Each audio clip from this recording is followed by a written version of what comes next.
Allah Subhanahu wa taala.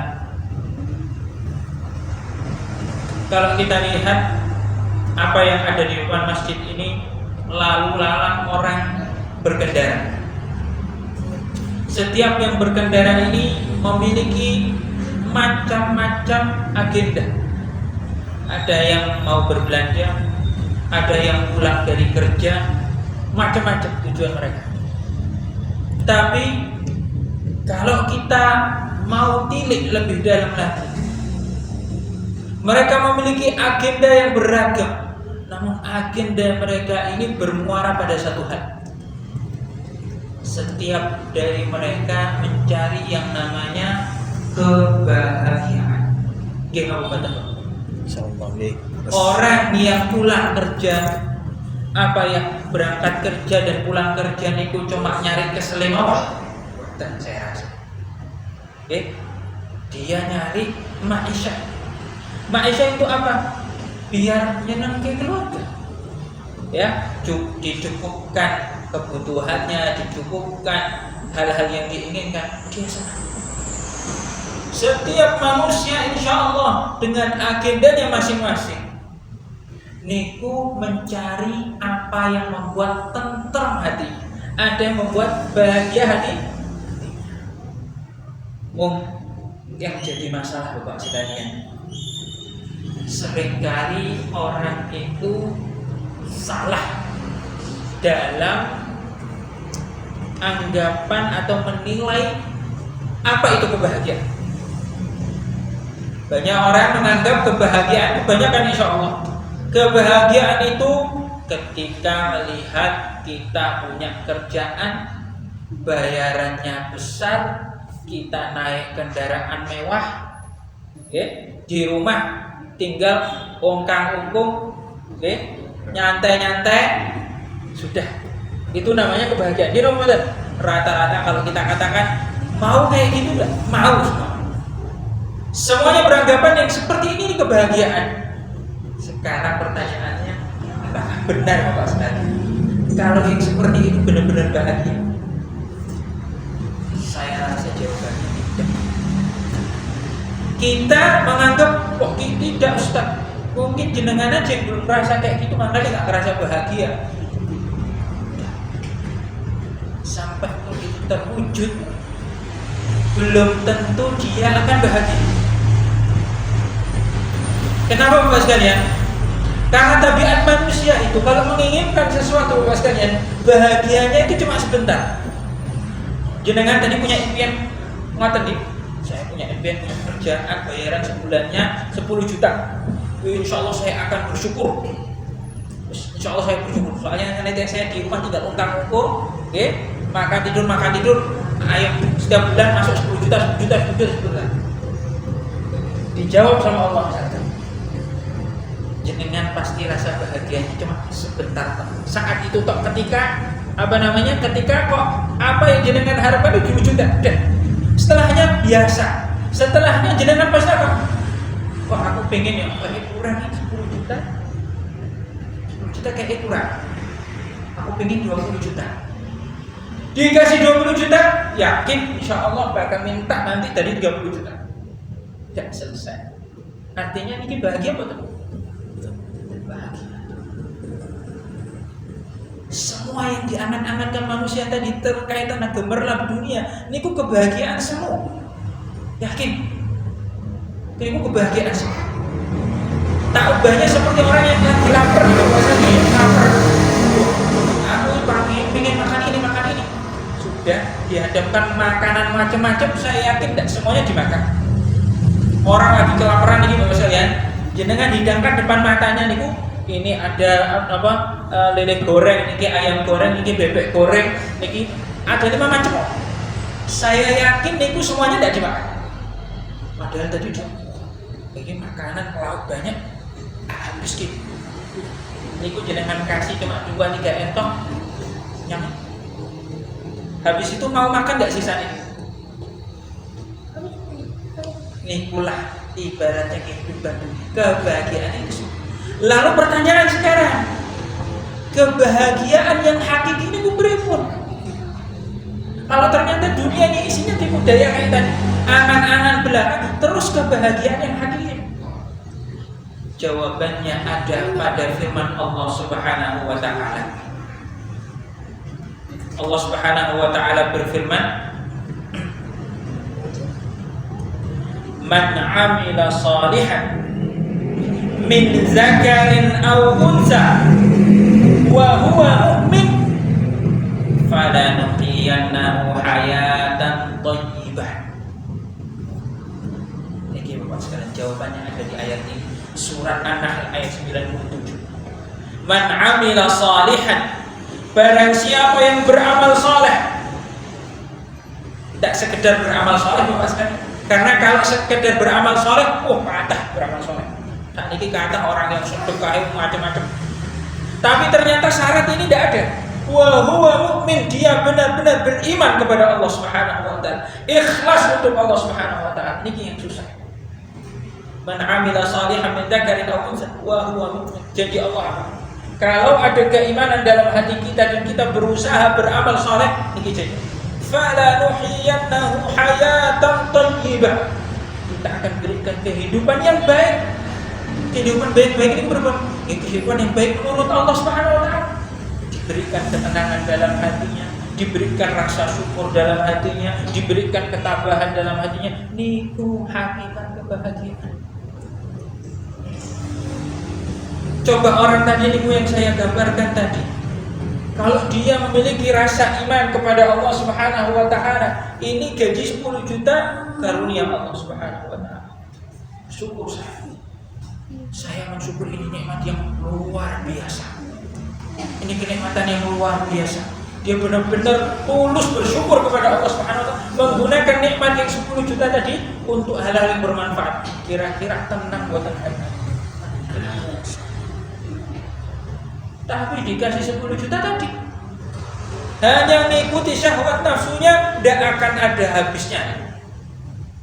Karena tabiat manusia sebagaimana disabdakan Rasulullah SAW, "Lau kana li bani Adam wadiyani min malin lam taghasa nisan." Sejatinya anak Adam yang enggak memiliki keimanan dalam hatinya, kalau dikasih 2 bukit harta, niscaya dia akan minta 3. Udah diganti 2 bukit. 2 bukit harta kekayaan, 2 bukit, buatan 10 juta lagi, 2 bukit. Kata Rasulullah SAW, 2 lembar isinya harta. Labda qasalisan, niscaya tabiat syahwat manusia akan minta di.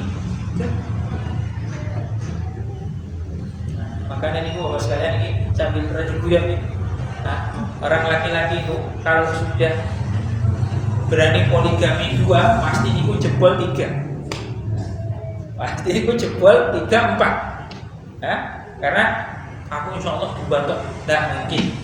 Pasti pengen nambah 3, 4. Kalau 4 niku kalau masih dibolehkan sholatnya nambah 5. Niku sudah lumrahnya manusia. Berarti yang menjadikan kita niku ridho apa nggih? Iman. Yang menjadikan kita ridho terus ngerim ini syahwat ini. Oleh karena itu di sini Allah Subhanahu wa taala ditekankan wa huwa mu'min. Jadi kebahagiaan hakiki itu ada pada keimanan. Kenapa kok pada keimanan? Karena keimanan ini yang akan membuat Allah ridho. Kalau Allah ridho, Allah lah yang akan mencukupkan kita, karena Allah Subhanahu wa taala berfirman, wa annahu huwa adhaka wa abka. Yang membuat seseorang tertawa, tersenyum bahagia, membuat seseorang menangis bersedih, sinta Allah Subhanahu wa taala. Kalau Allah sudah ridho pada hamba yang beriman, apakah Allah mungkin akan membuat hamba ini bersedih, hatinya kosong? Ya, pasti akan dicukupkan oleh Allah Subhanahu wa taala, diberikan rasa qanaah ini yang mahal harganya Bapak sekalian. Qanaah, Masya Allah, mahal harganya. Karena orang yang qanaah itu sebagaimana dikatakan oleh para ulama, idza kunta dza qalbin qanu' fa anta wa malikud dunya sawa. Kalau jenengan itu diberikan karunia qanaah, merasa cukup, merasa bersyukur oleh Allah Subhanahu wa taala, kita seakan sebanding dengan raja. Karena kita seakan sudah merasa memiliki semuanya. Kita bersyukur atas karunia Allah Subhanahu wa taala, kecil maupun besar kita bersyukur. Jadi yang membedakan seseorang itu bahagia atau enggak ada pada hati. Hal ini didukung oleh sabda Rasulullah SAW yang mengokohkan ayat ini. Kenapa kok hanya orang-orang yang beriman saja yang berbahagia? Alasannya disebutkan oleh Rasulullah SAW dalam sebuah hadis. Ajaban li amril mu'min. Menakjubkan perkara seorang mukmin. Kenapa? Inna amrahu kullahu khair. Orang mukmin itu dalam segala hal, dalam segala posisi selalu bahagia. In asabathu sarra syakar. Kalau diberikan kenikmatan, bersyukur. Sekarang Bapak sekalian, siapa di antara manusia yang enggak diberikan kenikmatan sama Allah Subhanahu wa taala? Pertanyaan, ada tidak? Semua orang mendapatkan kenikmatan. Pertanyaan selanjutnya, siapa yang paling bersyukur atas kenikmatan? Jawabannya firman Allah Subhanahu wa taala, wa qalilun min ibadiy yashkur. Sedikit sekali hambaku yang pandai bersyukur. Maka tak ayal, enggak aneh kalau banyak orang yang merasa sengsara. Kenapa? Karena kunci kebahagiaan yang pertama ini belum dia tunaikan. Apalagi kunci yang kedua yang akan disampaikan oleh Rasulullah SAW. Jadi Rasulullah SAW mengatakan inna amrahu kullahu khair. Seorang mukmin itu pasti bahagia. Dalam keadaan pasti bahagia. Kunci pertamanya apa? Syukur ketika diberikan nikmat. Tapi ternyata wa qalilun min ibadiy yashkur. Jarang hamba itu yang bersyukur. Oleh karena itu jarang dari mereka yang bahagia. Dan syukur ini Bapak sekalian, ini kunci pertama. Kalau ini kita tidak lulus. Untuk lulus di syarat kedua ini, untuk mendapatkan kebahagiaan susah. Karena yang kedua ini butuh ketabahan lebih. Wa in asabathu dharra sabar. Kalau diberikan musibah, dia bersabar. Sekarang pertanyaannya Pak sekalian, orang yang enggak pernah bersyukur atas nikmat Allah, mudah nggak dia bersabar ketika mendapatkan musibah? Susah. Makanya Rasulullah SAW mulai dari syukur. Orang yang pandai bersyukur, insya Allah dia lebih mudah untuk bersabar. Kenapa? Dia secara otomatis akan membandingkan ketika dipuji oleh Allah Subhanahu wa taala, akan bandingkan. Ya Allah, saya ini dari mulai saya lahir sampai sekarang banyak nikmat Allah yang saya nikmati. Baru sekarang Allah itu muji saya. Masa ya saya tidak sabar? Berarti dia sabar melalui apa Mas tadi? Syukur terlebih dahulu. Dia mensyukuri. Dia menghitung seluruh nikmat Allah Subhanahu wa taala. Dari mulai saya masih diberikan kesehatan, ya Allah. Saya masih diberikan keluarga, ya Allah. Saya masih dikelilingi oleh orang-orang yang peduli dengan saya. Saya masih diberikan ini. Allah hanya nyabut dari saya ini. Masa ya saya tidak sabar? Ini yang harus kita biasa. Bersabar itu susah. Semua orang itu tidak ingin mendapatkan musibah. Ya, manusia itu siapapun nggak pengen namanya sakit, pasti nggak pengen namanya nikmatnya itu kelop, nggak pengen. Tapi hal itu adalah fakta di dunia. Dunia itu Bapak sekalian di tempatnya orang sedih, dia kadang bahagia, dia kadang sedih. Bahkan dari sebuah bait syair disampaikan oleh Abu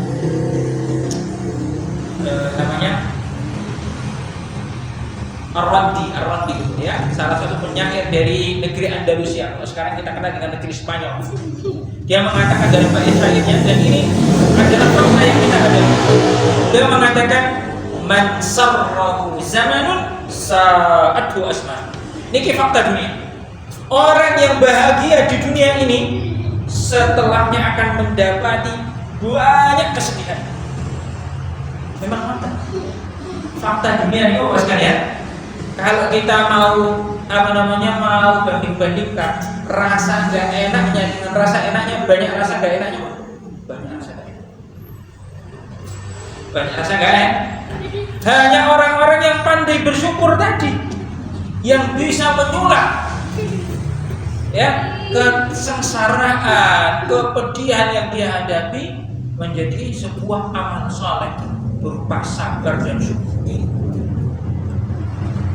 Berupa sabar dan itu semua Bapak sekalian muaranya di mana? Keimanan kita kepada Allah Subhanahu wa taala. Orang yang ketika mendapatkan kenikmatan Bapak sekalian, dia langsung ingat sama Allah Subhanahu wa taala, insyaallah kemungkinan untuk bersyukur besar. Tapi kalau mendapatkan kenikmatan langsung mengatakan ini hasil kerja keras saya. Kalau sudah muncul kata-kata ini dalam hatinya, ini hasil kerja saya. Saya kerja keras, makanya saya dapat rezeki banyak. Kamu malas-malasan. Sudah, kalau orang sudah ngomong seperti ini, lupa dia bersyukur kepada Allah. Alhamdulillah ya Allah, ini karunia Allah Subhanahu wa taala. Saya tidak tawadhu dia, saya tidak melakukan apa-apa, usaha kecil toh yang saya lakukan Allah kasih ke saya. Insyaallah untuk bersyukur kemungkinannya besar. Tapi kalau orang sudah takabur dulu dalam hatinya mendapat kenikmatan, alhamdulillah ini karena saya pintar kerja keras, saya dulu belajar, saya dulu semuanya soal saya. Untuk bersyukur akan susah. Karena apa? Dia tidak ada keimanan dalam hatinya. Tidak ada keimanan bahwasanya ar-rizqu huwa minallah. Rizki itu datangnya dari Allah. Allah Subhanahu wa taala sendiri berfirman, "Innallaha huwar razzaq dzul quwwatil matin." Allah itu maha memberi rizki dan maha adidaya. Semuanya milik Allah Subhanahu wa taala. Kalau ini yang kita bangun Pak sekalian, kita akan mudah bersyukur. Karena kita merasa kita gak memiliki ini pemberian. Orang itu kalau merasa diberi, tumbuh rasa syukurnya itu mudah. Tapi kalau sudah merasa ini saya yang menghasilkan, mudah sifat ujub, takabur, maka semuanya kebaikan akan tertutup bagi diri. Ya, oleh karena itu Allah Subhanahu wa taala berfirman dalam sebuah hadis qudsi, al-kibriya uridai. Kesombongan itu milik Allah Subhanahu wa taala. Allah mengharamkan kesombongan kepada hambanya. Kenapa? Karena hambanya enggak layak untuk sombong. Ya, mau yang disombongkan dari kita, kalau semuanya pemberian. Nah, ini kalau kita benar-benar beriman akan bahwasanya Allah Subhanahu wa taala Ar-Razzaqul Quwwatil. Artinya Bapak sekalian, tadi kunci kebahagiaan tadi itu syukur dan ditambah oleh Ibnul Qayyim rahimahullah kunci kebahagiaan yang ketiga yang enggak boleh luput dari kita, yaitu al-istighfar. Istighfar, minta ampun kepada Allah Subhanahu wa taala adalah pintu kebahagiaan yang ketiga. Jadi dikatakan oleh Ibnul Qayyim rahimahullah, madarus sa'adati thalatha. Kunci kebahagiaan itu ada tiga. Yang pertama yang disebutkan oleh Rasulullah SAW dalam hadisnya tadi. Ketika diberikan kenikmatan, pandai bersyukur. Ketika diuji dengan sebuah cobaan, pandai bersabar. Yang ketiga ini ditambah oleh Ibnul Qayyim, yaitu al-istighfar. Istighfar ini Bapak sekalian adalah amalan yang agung. Karena memang Allah Subhanahu wa taala dengan sengaja menciptakan manusia itu dalam kekhilafan. Hikmah Allah berkenan demikian. Manusia dijadikan tempat untuk salah. Karena ada hikmah yang diinginkan dari Allah Subhanahu wa taala di balik kesalahan yang dilakukan manusia, yaitu apa? Mereka kembali kepada Allah Subhanahu wa taala.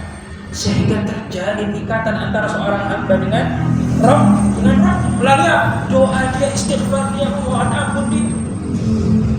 Oleh karena dalam sebuah hadis qudsi Allah Subhanahu wa taala berfirman, "Laula annakum tudnibun." Kalau kalian para manusia tidak ada yang berbuat dosa, la zahaballahu bikum. Allah akan binasakan kalian, wa la ja'a biqaumin yudnibun yastaghfirullah. Allah akan ganti dengan orang lain, manusia lain yang mereka berbuat salah, kemudian mereka mau istighfar kepada Allah Subhanahu wa taala. Jadi ada hikmah. Kenapa Allah ciptakan manusia kadang sering berbuat salah? Di balik kesalahan itu ada hal yang Allah inginkan, yaitu istighfarnya manusia. Dan ketika manusia minta ampun kepada Allah Subhanahu wa taala, terjadi hubungan antara hamba dan Rabb. Dan ini yang akan mendatangkan keberkahan untuk dirinya. Sebagaimana firman Allah Subhanahu wa taala, "Faqultu astaghfiru rabbakum innahu kana ghaffara." Yursilis samaa 'alaikum midrar wa yumditkum bi amwal wa banin wa yaj'al lakum jannat wa yaj'al lakum anhar. Ini janji Allah. Kalau kalian istighfar, sesungguhnya Allah itu Maha Pengampun. Allah terus membuka pintu ampunan setiap hari sebelum matahari terbit dari barat. Setiap detik, setiap hari Allah buka depan mata kita pintu taubat, ayat taubat. Dan Allah sangat mencintai hamba yang tawwab.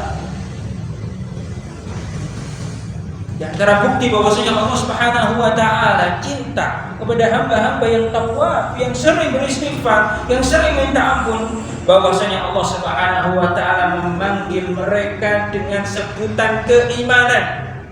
Ya ayyuhalladzina amanu tubu. Wahai orang-orang yang beriman. Maka panggilan ini salah satu persaksian dari Allah bahwasanya mereka orang-orang beriman. Orang-orang beriman itu bukan berarti orang yang tidak pernah berbuat salah. Coba jangan cari Al-Quran ayat tentang taubat. Pasti mereka ini disebut oleh Allah orang-orang yang beriman. Bahkan apa kata Allah? Innamat taubatu 'ala Allahi lil ladzina ya'maluna as-su'a bi jahalatin tsumma yatubuna min qarib. Taubat itu, ya, taubat atau istighfar itu adalah sifatnya orang-orang yang lilladzina ya'maluna as-su'a bi jahalatin, karena keteledoran, karena khilaf mereka berbuat salah. Tapi ingat, berbuat salah enggak kebancut kemudian enggak pernah taubat, namanya ini orang lama, orang yang lupa akan Allah. Tapi sekalinya mereka berbuat salah, summa yatubuna min qarib, langsung minta ampun kepada Allah, mengakui kesalahan. Ini yang harus kita lakukan. Karena banyak dari kita itu Bapak sekalian yang berbuat dosa, waliyadzubillah, dan merasa kalau dia berbuat dosa sampai lupa untuk beristighfar. Rasul saja yang sudah dihapuskan dosanya oleh Allah Subhanahu wa taala enggak kurang 100 kali beristighfar. Hadza Rasul. Kalau kita ini Allah lupa kita. Padahal mungkin setiap detik kita berbuat salah. Kita nyinggung orang, kita menyakiti hati orang, ya, kita membuat susah orang, kita nggak ngerasa. Tapi kita kok ya tidak mau juga istighfar. Kalau orang ya selalu istighfar kepada Allah Subhanahu wa taala, itu jadi Allah Yursilis sama 'alaikum midrar, dibukakan itu rezeki dari langit.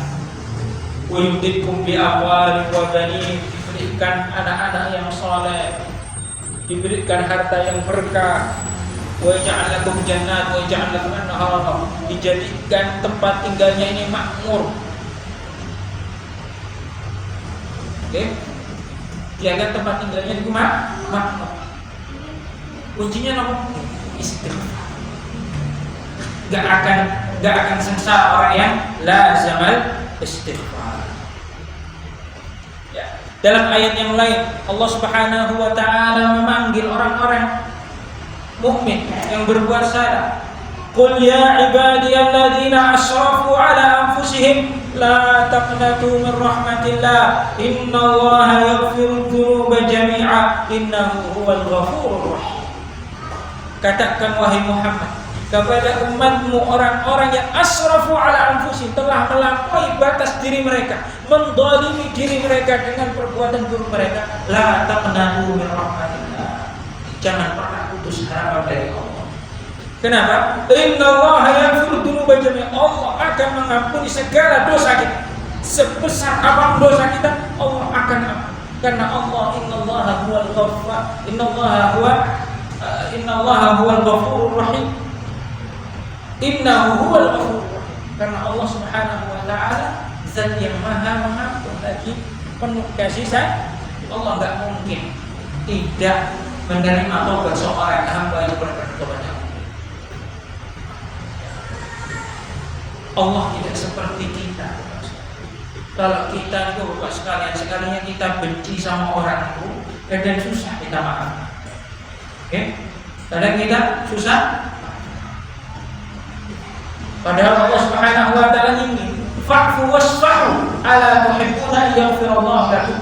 Ini disinggung sama Allah.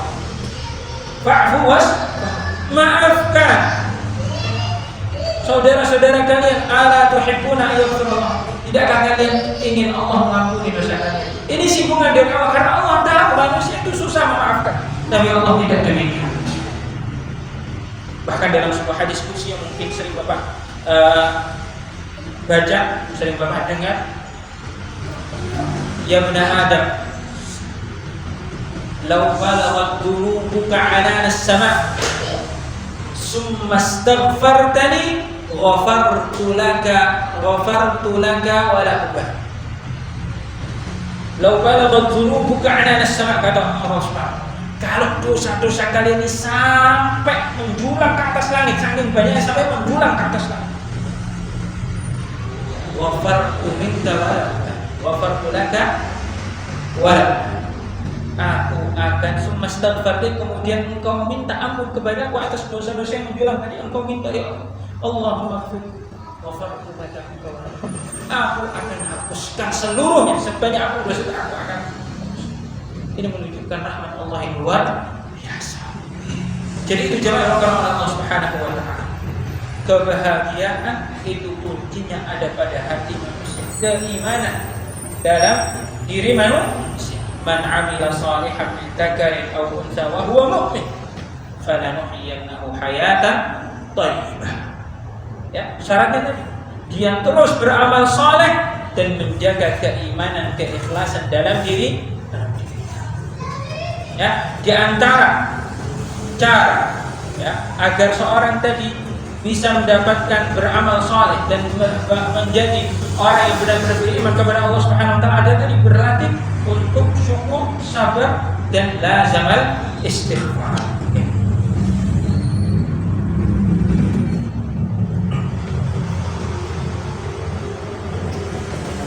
Kemudian Syekhul Islam Ibnu Taimiyah rahimahullahu taala pernah mengatakan perkataan yang berbunyi, al-imanu billahi wa rasulih huwa jima'us sa'adati wa asluha.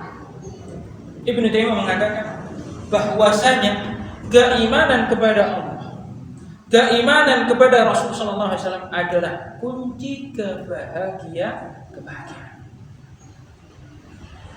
Bahkan beliau mengatakan dalam momen yang lain, inna fid dunyati jannatun man lam yadkhulha lam yadkhul jannatal akhirah.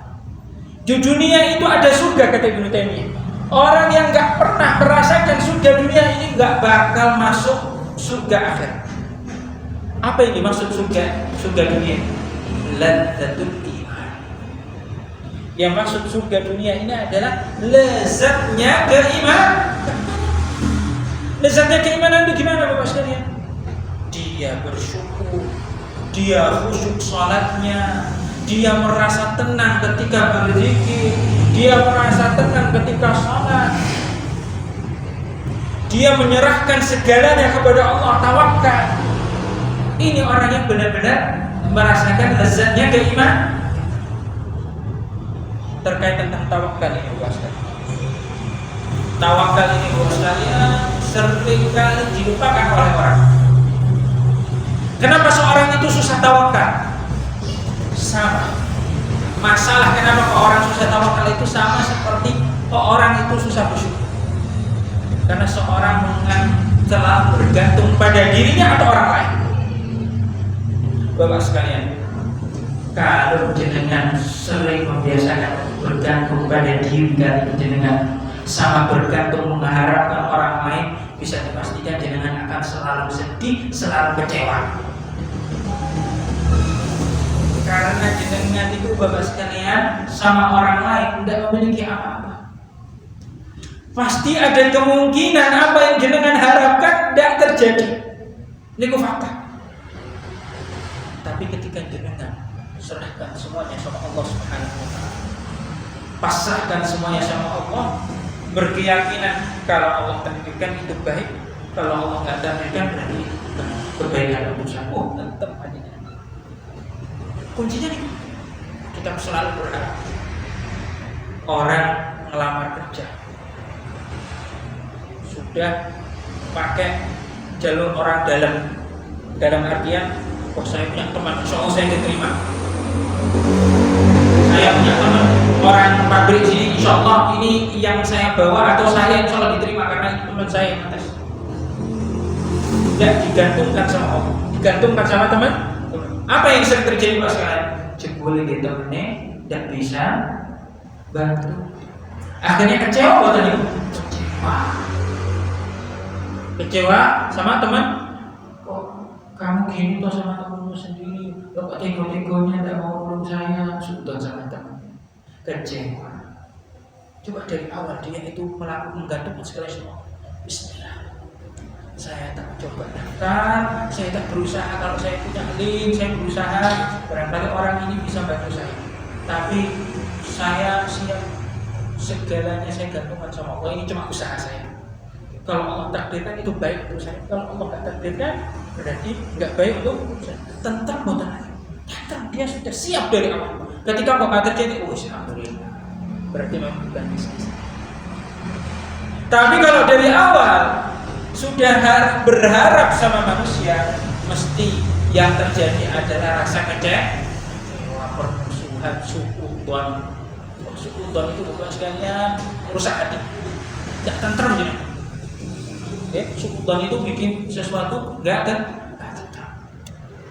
Makanya Allah Subhanahu wa taala itu mengajak kita untuk selalu positive thinking, berprasangka baik. Apa kata Allah Subhanahu wa taala? Ana 'inda dhanni 'abdi bi. Aku selalu sesuai dengan prasangka hamba-Ku. Lihat, Allah sekali lagi dalam hadis ini mengingatkan kita untuk menyerahkan segalanya sama Allah Subhanahu wa taala. Berprasangka baik, serahkan sama Allah. Insyaallah kalau baik Allah mudahkan. Kalau buruk Allah akan halangi saya dari hati. Insya Allah kita serahkan semuanya sama tentang itu.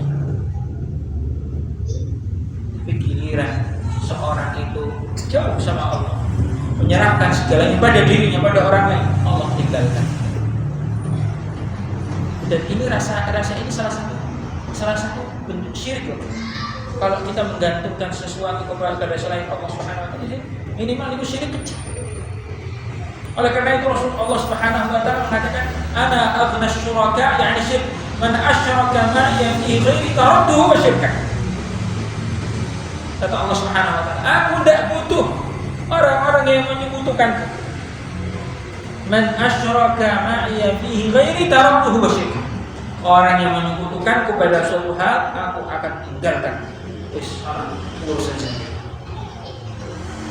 Ini benar-benar perasaan seperti ini, perasaan menggantungkan sesuatu kepada selain Allah Subhanahu wa taala. Istilahnya ini bukan menggantungkan dalam artian dia insya Allah yakin kalau yang memberikan rezeki ini kok Allah, dia tahu. Tapi condongan hatinya itu lebih kepada manusia daripada ada. Ini kira syirik kecil. Ini yang dikatakan oleh Rasul syirkun asghar. Mislu dabibin namli ala safatin sauda, kata Rasulullah SAW. Akhwafu ma akhafu alaikum syirkal asghar. Syirik kecil. Syirik kecil itu halus, Pak. Seringkali orang tidak merasa.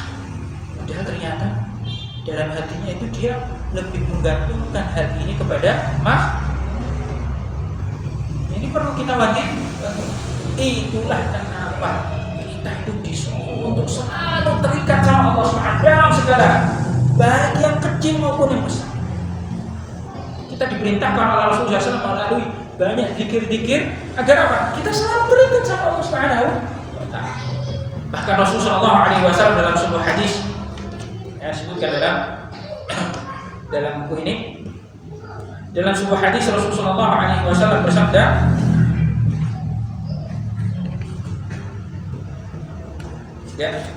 Rasulullah Allah Subhanahu wa taala itu sangat ridho, cinta, senang ketika apa?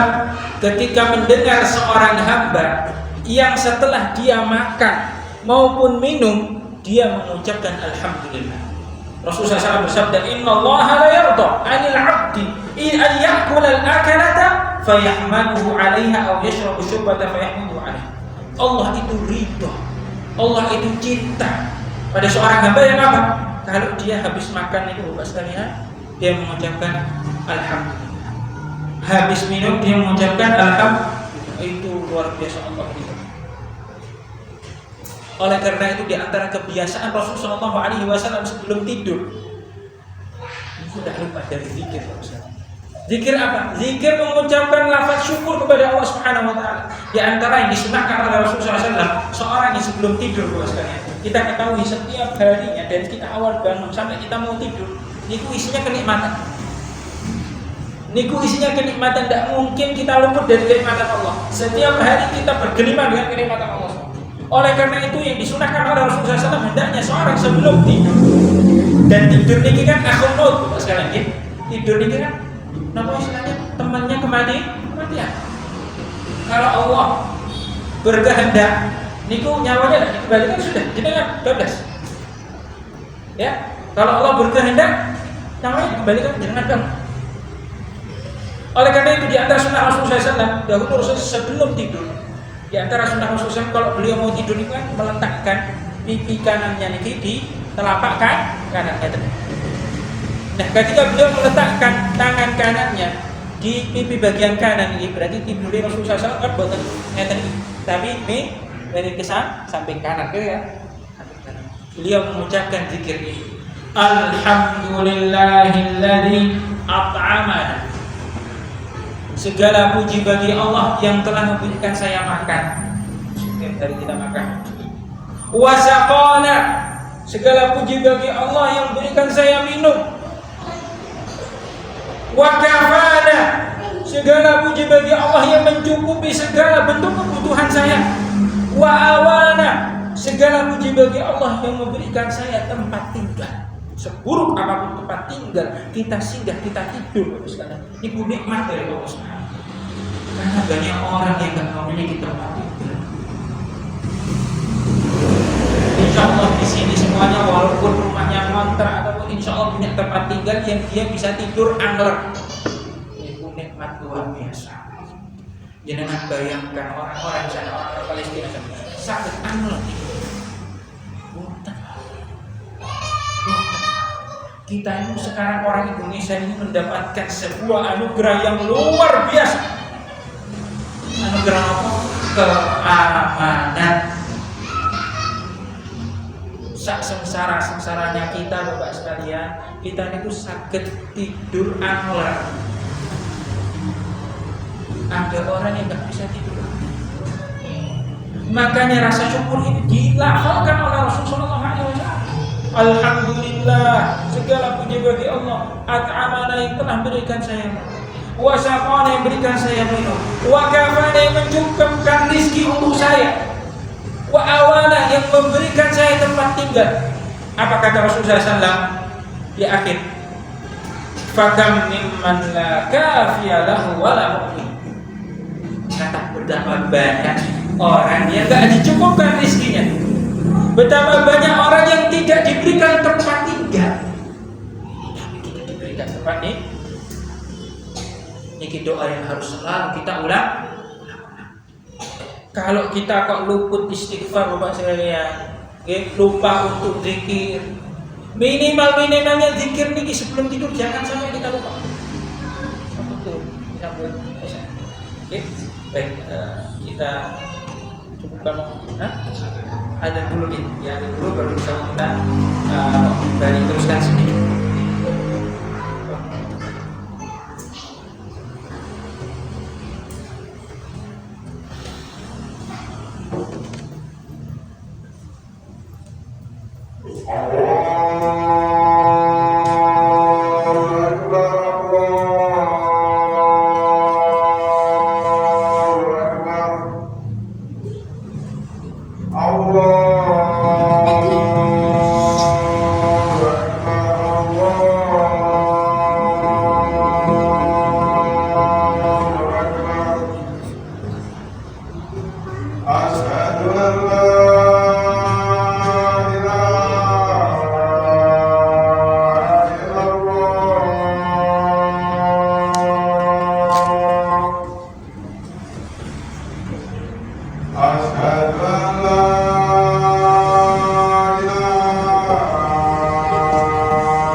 Jangan lupa Allah Subhanahu wa taala sunnah yang diajarkan oleh Rasulullah SAW yang seyogyanya dilakukan oleh seorang sebelum dia tidur adalah sunnah yang ditujukan yang bertujuan agar seorang mukmin itu benar-benar terikat terhubung dengan Allah Subhanahu wa taala dan sekaligus mewujudkan rasa syukur pada diri seorang, karena isi doa ini adalah doa syukur. Alhamdulillah, memuji Allah atas kenikmatan. Karena Bapak dan Ibu Allah Subhanahu wa taala, syukur seorang hamba tidak akan terrealisasi sampai dia melakukan 3 hal. Kalau 3 hal ini belum dia lakukan, baru satunya atau 2-nya, belum ketiga-tiganya, dia belum dianggap bersyukur kepada Allah Subhanahu wa taala. Yang pertama Bapak Ibu Allah Subhanahu wa taala, al-i'tiraf. Dia harus mengakui. Yang kita singgung di awal tadi, dia harus mengakui bahwasanya apa yang dia miliki saat ini adalah pemberian Allah Subhanahu. Ini harus ada. Yang kedua, kalau ini enggak ada, susah orang itu mengucap alhamdulillah, itu susah. Yang ada dia akan ujub, Dan rasa ujub ini yang akan menggeret dia untuk melakukan kemaksiatan. Dia merasa memiliki, ini hasil kerja saya, keras saya, mau saya buat apapun terserah saya. Kok jenengan ngatur-ngatur, kok Allah ngatur-ngatur saya? Wah, dia bilas. Akhirnya apa yang dilakukan? Dia hambur-hamburkan terserah. Dibuat pura-pura, dibuat hal-hal yang gak bermanfaat. Karena apa? Merasa ini milik dia. Kalau dari awal dia iktiraf mengaku ini milik Allah. Allah tidak suka kalau saya menggunakan miliknya ini untuk kemaksiatan. Tidak, saya buat kemaksiatan. Nah, ini pentingnya iktiraf. Yang kedua, pengakuan ini akan menggeret seorang untuk melafalkan rasa syukur. Dan ini rukun syukur yang kedua. Yaitu apa? Dilafalkan rasa syukur. Ya, Alhamdulillah azza wa jalla. Makanya Allah Rasulullah SAW memberikan kita, mengajarkan kita, menganjurkan kita untuk berdoa sebelum tidur tadi. Alhamdulillahilladzi an'amana wa saqana wa awana wa kafana wa awana fa kam man la kafiya lahu wa la. Itu kenapa? Karena rasa syukur ini tidak cukup hanya iktiraf saja, harus dilafalkan. Cukup dengan dua hal enggak? Yang ketiga yang penting, isti'malun ni'mati fi ta'at, menggunakan kenikmatan yang Allah berikan untuk ketaatan kepada Allah Subhanahu wa ta'ala. Kehidupan yang kita miliki saat ini nikmat apa buat Allah sekalian? Kesehatan yang kita miliki nikmat buat kita. Udara yang kita hirup nikmat. Keluarga yang kita miliki nikmat. Kendaraan yang kita miliki saat ini bagaimanapun bentuknya nikmat. Semua yang kita miliki saat ini nikmat. Maka jadikan semua yang kita miliki untuk ketaatan kepada Allah. Itulah rasa. Jadi yang harus kita lakukan, kita akui bahwasannya semua yang kita miliki itu milik Allah. Kita puji Allah akan hal itu. Yang ketiga, kita gunakan titipan Allah saat ini untuk ketaatan kepada Allah Subhanahu wa ta'ala. Maka kita akan mendapatkan kebahagiaan dijanjikan oleh Rasulullah SAW. Ajaban li amril mu'min, inna amrahu kullahu khair wa laysa dzaka illa lil mu'min in asabathu syarrun syakar. Kalau tiga hal ini kita wujudkan, kita akan menjadi hamba yang bersyukur, maka kita akan dekat dengan hamba yang bersabar. Rasa syukur ini juga akan menjadikan kita terhubung dengan Allah Subhanahu wa ta'ala, sehingga ketika sekalinya kita jatuh ke dalam lubang kemaksiatan, kita langsung ingat Allah. Ya Allah, Allah sudah kasih banyak saya kenikmatan, kok saya melakukan kemaksiatan. Astagfirullah. Minta. Jadi kunci utamanya memang dari awal adalah rasa syukur. Syukur itu Bapak sekalian, kuncinya ada pada keimanan. Iktiraf tadi, mengaku ini kan keimanan. Harus ada pengakuan dalam diri. Kita bersyukur, bersabar, kemudian kita mulazimul istighfar, senantiasa beristighfar kepada Allah Subhanahu wa ta'ala. Dengannya kita akan mendapatkan janji Allah Subhanahu wa ta'ala, falanuhyiyannahu hayatan thayyibah. Akan kita berikan kehidupan yang baik, kehidupan yang dipenuhi keberkahan, kehidupan yang dipenuhi ketenangan, kehidupan yang dipenuhi anugerah rahmat dari Allah Subhanahu wa ta'ala. Itulah kebahagiaan yang hakiki. Kurang lebih yang dapat kita sampaikan pada kesempatan kali ini. Semoga apa yang kita sampaikan benar-benar menambah keimanan kita, membuat kita lebih dekat lagi dengan Allah Subhanahu wa ta'ala, menjadikan kita termasuk hamba-hambanya yang mendapatkan anugerah dan rahmat Allah Subhanahu wa ta'ala.